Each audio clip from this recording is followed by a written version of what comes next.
Sejam bem-vindos a mais uma aula e hoje a gente vai falar de genética, tá? De primeira lei de Mendel, de onde começa aqui pra gente o entendimento das leis de Mendel e aquilo que ele fez, né? Para muita gente essa matéria é fácil, para alguns, não entendi e tal, basta você ter atenção, basta você se concentrar, tá? Que você vai aprender tudinho logo após a vinheta.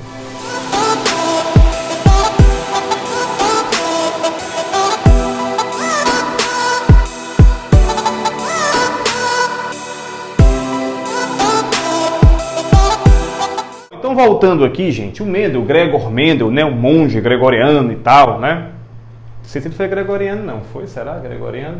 Qual é o nome dele? Enfim, um monge austríaco, Gregor Mendel, tá certo? Ele fez o seguinte, ele fez experimentos porque ele queria saber como é que funcionava a transmissão das características genéticas, né? Eu costumo brincar em sala de aula e dizer o seguinte, imagina Mendel naquele tempo, não tinha Netflix, não tinha Amazon Prime, não tinha TikTok, nem Instagram, nenhum canal no YouTube, né? Ele tinha mais que procurar o que fazer mesmo. Então ele saiu, né, pegando aqui as ervilhas e cruzando e tal. Por que ele escolheu ervilha? Por que ele fez isso? Bom, tudo parte da curiosidade científica, de saber como é que são, né, como é que funciona a lei da transmissão das características genéticas, tá bom? Tudo parte disso. E aí, o Mendel, ele vivia num tempo, né, 1865. Note que a primeira lei de Mendel é datada de 1865. Então, o conhecimento do Mendel sobre genética, gente, é antigo e, obviamente, ele não tinha todos os recursos. Por exemplo, Mendel sequer sabia o que era o DNA, né? A estrutura do DNA, como é que ela é, só foi elucidada completamente em 1953, lá pela dupla sertaneja Watson e Crick, tá certo? Então, basicamente, o Mendel não tinha como saber o que era DNA, mas por isso que o trabalho dele é fantástico. Aliás, são dois caras que eu acho fantásticos, né? Por não saberem de material genético, de mutação, do DNA, eles conseguiram mesmo assim publicar trabalhos que até hoje reverberam no mundo científico, né? Um deles foi o Mendel, o outro deles foi tio Dadá, o Charles Darwin, tá bom?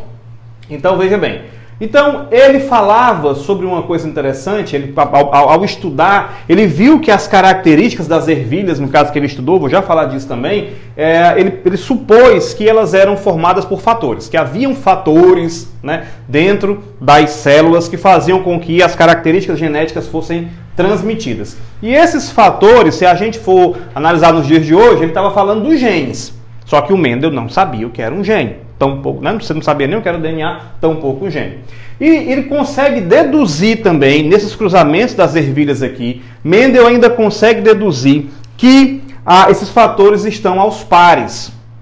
Tá? Esses fatores estão aos pares. Então isso aqui foi fantástico para a época. Então ele falava do chamado monohibridismo. Essa palavra híbrido quer dizer o quê? Quer dizer misturado. Né? Ele começou a pegar vegetais diferentes, no caso aqui as ervilhas verde e amarela, como eu vou já explicar, misturar, né? E falar sobre essa mistura, sobre esse hibridismo que ele tinha feito, tá bom? E aí vamos entrar agora em ação. Ele teve que escolher um material de trabalho e esse material foram as ervilhas. Professor, por que ele escolheu ervilhas? Bom, primeiro tem algumas razões para que se escolha a ervilha, né? Primeiro, ele precisava de um material biológico que se reproduzisse rápido, que o ciclo de reprodução fosse rápida, que tivesse fácil cultivo, tá certo? Que tivesse um elevado número de sementes para poder ele ver o resultado dos cruzamentos dele, para que ele pudesse observar e estudar os resultados dos cruzamentos. Então, isso é fundamental também, tá? Ele achou uma flor hermafrodita, e a gente vai ver que isso conta, porque numa flor, gente, quando ela tem o aparelho feminino e o aparelho masculino, ela se autofecunda. Essa flor aqui faz autofecundação. A flor dessa ervilha Psium sativa, que foi a que ele estudou, tá? Então, se ela se autofecunda, a gente pode dizer que essa flor, com relação ao seu material genético, ela é pura. Assim como essa outra modalidade aqui também é pura. Tá certo? Elas são puras. E aí elas não misturam o material genético. E aí eu tenho como estudar, como entender, né, o que foi que passou para quem depois de um determinado cruzamento. Tá certo? Muito bem, muito bem. Então essa flor era hermafrodita. Ele podia fazer a fecundação cruzada e foi o que ele fez. O Mendel, ele chegava aqui para fazer essa fecundação, ele cortava aqui, abria essa flor, tá certo? E ele fazia justamente o quê? Um cruzamento. Pegava aqui o pólen, ou de lá para cá, ou daqui para lá, ou então voltando.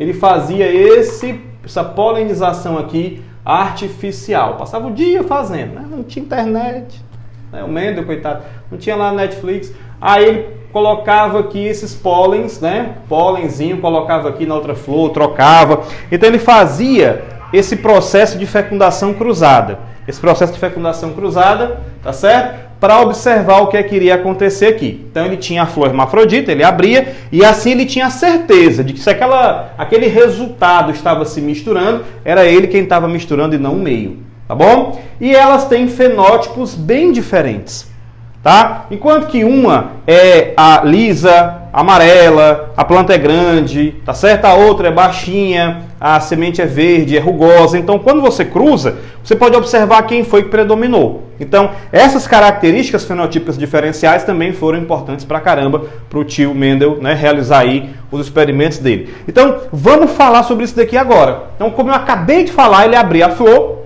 né, corta a florzinha lá, pega o pólen, né, pega o pincelzinho lá dele e tal, e, né, começa a fazer a fecundação. Entenda, em genética as linguagens, ó, geração P. Esse P, minha gente, é um P de parental. Aquela geração parental são os pais, digamos assim, né? Quem começa o processo de fecundação.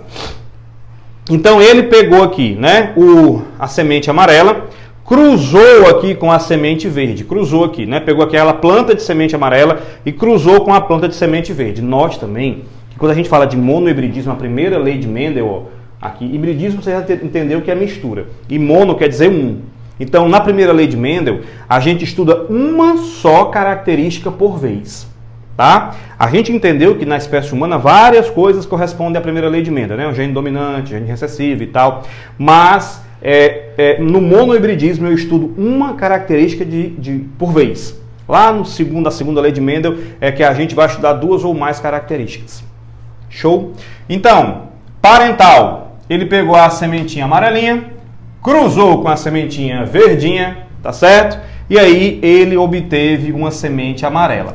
A primeira coisa que ele pensou aqui foi, cara, essa amarela deve ser mais forte, tá? Essa amarela é mais forte. Então essa amarela aqui era mais forte de alguma maneira porque se sobressaiu no cruzamento. Na hora que você cruzou a amarela com a verde desapareceu e aí você tem aqui essa estruturinha, tá? A amarelinha aparecendo. Então ele pensou, ela deve ser mais forte, ela deve ser dominante. Alguma coisa está acontecendo aqui.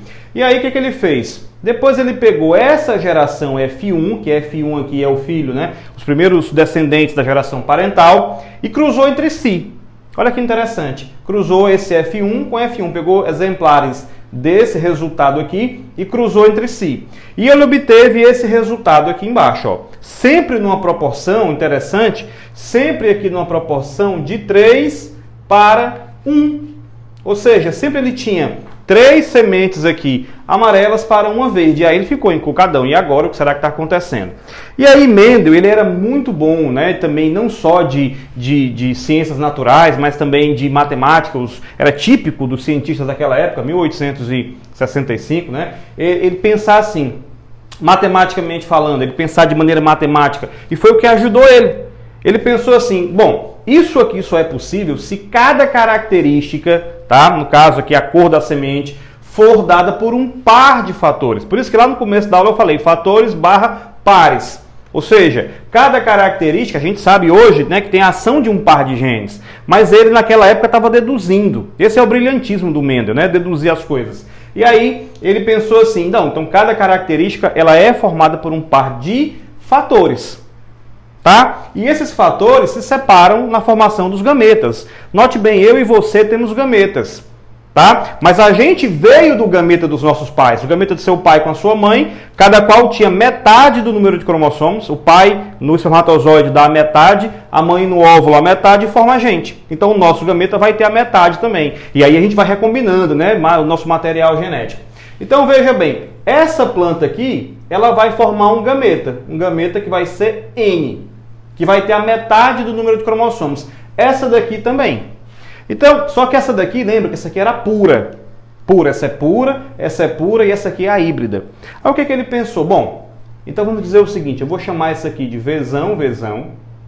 Vamos pensar assim, um par de fatores aqui. e essa aqui Vzinho, Vzinho.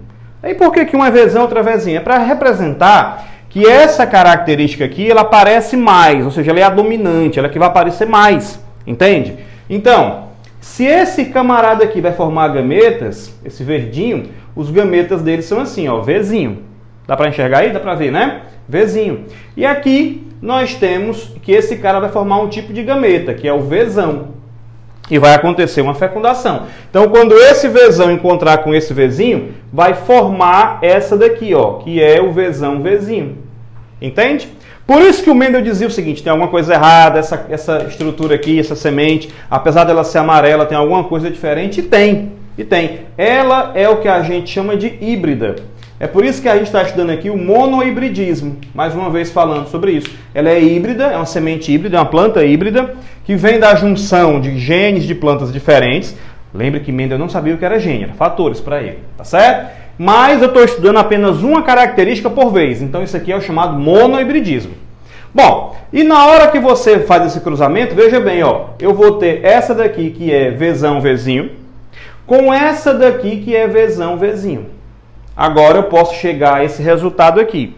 Então, o que foi que o Mendel fez, tá? Existe um quadradinho chamado Teorema de Punnett que a gente usa muito para fazer os gametas e entender a fecundação. Então, vem aqui, ó.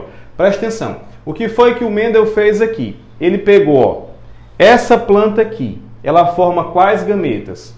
O Vzão e o Vzinho. Gametas, metade do número. Tá certo? E essa outra aqui também, ela vai formar o gameta Vzão e o gameta Vzinho. Pronto.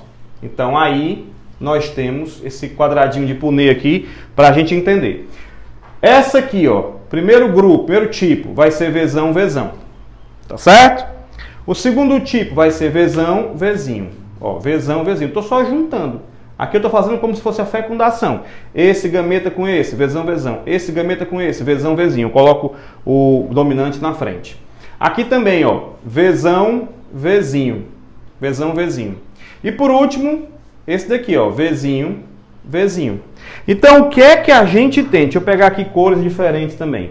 Nós temos o seguinte, ó, que nesse cruzamento aqui, nós temos amarela, porém híbrida. Estão vendo? Ó? A amarela e aqui nós temos uma verde.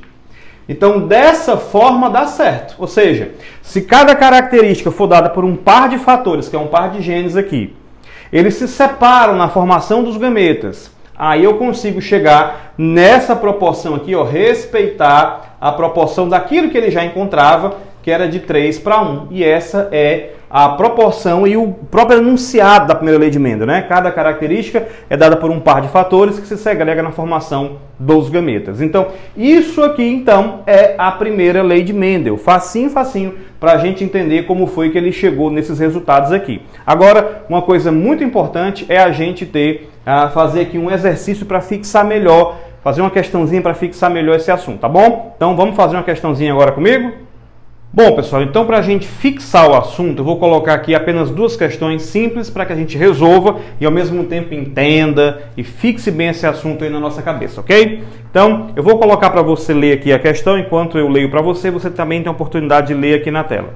Diz o seguinte: cruzando-se as ervilhas verdes, Vzinho, Vzinho, com ervilhas amarelas, Vzão, Vzinho, os descendentes serão como? Né? Como é que serão os descendentes? E aí tem as opções. Então, veja bem, se é Vzinho, Vzinho, com Vzão, Vzinho, essa aqui só faz um tipo de gameta. Ou seja, só faz o gameta Vzinho, tá? Mas a gente pode fazer assim, para ficar mais fácil. Ó, o gameta Vzinho com o gameta Vzão dessa outra aqui vai dar Vzão, Vzinho, tá certo? Mais uma vez aqui, ó, o gameta Vzinho com o gameta Vzão, Vzinho, Vzinho. Esse gameta Vzinho com Vzão, Vzão, Vzinho, tá? E mais uma vez, por último, o gameta Vzinho com Vzinho, Vzinho, Vzinho. Ou seja, 50% das sementes aqui, elas serão amarelas, do tipo heterozigóticas, né? 50% vão ser amarelas. E nós temos 50% das sementes também serão verdes, né? Então, 50-50. Questão fácil, tá? Então, só para a gente conferir, confira aí comigo. A resposta é o item C de casa. 50% amarelas e 50% verdes. Então, fácil, sem nenhum problema maior. Vamos aqui para a segunda questão. Tá? Na segunda questão, o que é que nós temos aí? Leia comigo, vai aparecer aqui na tela. Tá? Sabe-se que em determinada raça de gatos, a pelagem preta é uniforme, condicionada por um gene dominante Bzão. Então, Bzão, nós temos aí uma pelagem preta. Normalmente, pessoal, a gente utiliza a primeira letra aqui, para utilizar nos cruzamentos, a primeira letra da característica recessiva. Tá? Então, se o preto é esse daqui, o branco vai ser o quê? O recessivo. Então, Bzinho é branco. Ok? Branco. E você entendeu que o recessivo só se manifesta em dose dupla, só quando realmente está o Bzinho. Então, lendo aqui o resto da questão, vai de novo aí, ó. Tá? Então, do cruzamento entre um casal de gatos pretos, ambos heterozigóticos, o que é que nós teremos? Então, vai ser, ó, Bzinho, que é um gato preto heterozigótico, com o Bzinho. Então, o que é que você vai ter aqui, ó? Bzão, essa fecundação aqui. Depois, Bzinho, é outra possibilidade. Aqui, de novo, ó, Bzinho, por uma questão de ordem, a gente coloca o Bzão na frente. E, por último, o Bzinho. Olha aí, ó. Então, o que é que nós teremos aqui, ó? Proporção da primeira lei de Mendel, 3:1.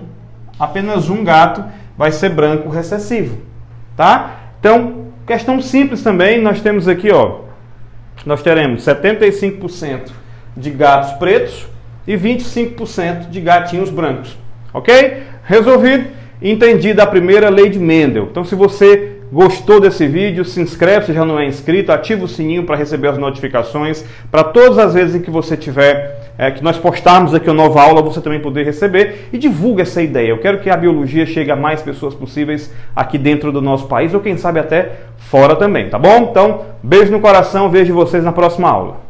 Tchau!